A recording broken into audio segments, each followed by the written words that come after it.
Vous regardez le top de l'information, un concept à Ricochet Communication. Bonjour et merci de vous informer sur le top de l'information. Le chef de l'État est l'invité d'honneur du 8e Nordic African Business Summit. La nation évoque une démarche diplomatique fructueuse. La sentinelle du Golfe le confirme avec la signature d'un mémorandum d'entente relatif à la coopération bilatérale entre la Norvège et le Bénin. Notre pays apte donc à recevoir l'investissement norvégien. Matin Libre y croit et se réjouit que les opérateurs économiques locaux ne soient pas restés en marge de cette offensive diplomatique. Le Béninois libéré revient sur le séjour de Patrice Talon en Allemagne.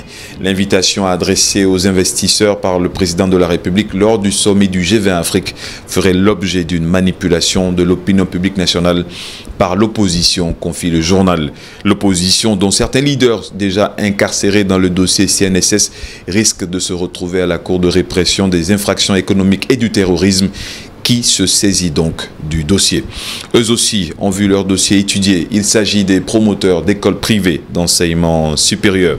Fraternité rapporte que le directeur des établissements privés d'enseignement supérieur d'Odjia Mouzouvi a rendu public hier à Cotonou la liste provisoire des établissements privés ayant rempli ou non les conditions conformément au texte en vigueur en République du Bénin.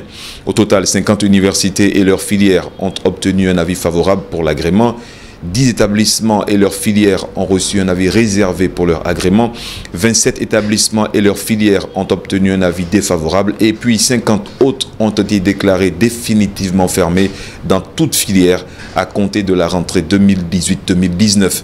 La nation note qu'il leur est reproché de ne pas offrir les infrastructures adéquates aux apprenants, de proposer des formations professionnelles au rabais et souvent inadaptées au marché de l'emploi avec des diplômes parfois négociés. En bref, le directeur général des infrastructures est sur le terrain. Jacques Ayadji rassure les riverains sur la mise en œuvre du projet de bitumage de la route Ouida-Pomancé-Alada. Les dernières affectations à la police républicaine sont donc à lire dans le numéro du jour de fraternité, pendant que l'économiste nous informe que Mme Josiane Tchoungui prend les rênes d'Orabank Bénin. Enfin, vous avez encore jusqu'à ce soir pour souscrire à l'emprunt obligataire par appel public à l'épargne trésor public du Burkina Faso à 10 000 francs CFA le prix de l'obligation, rémunéré à 6,50% net par an. Rendez-vous toujours dans toutes les agences Africa Bourse du Bénin, de la Côte d'Ivoire et du Togo ou à l'adresse africabourse.com. La rentrée pour nous est synonyme aussi bien d'efforts dans l'amélioration de la satisfaction de notre clientèle que d'efforts dans la proposition de nouvelles solutions aux professionnels des métiers de l'audiovisuel et de la communication. Et c'est bien pour cela qu'est née, à Ricochet, la prod.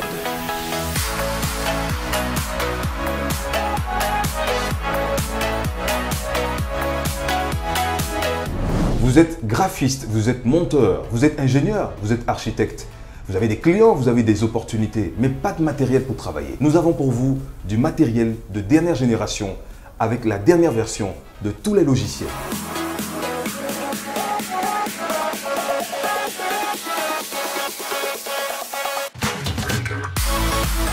Nous sommes à Cotonou, au quartier Sikekoji, en face de l'ex-Papagalo.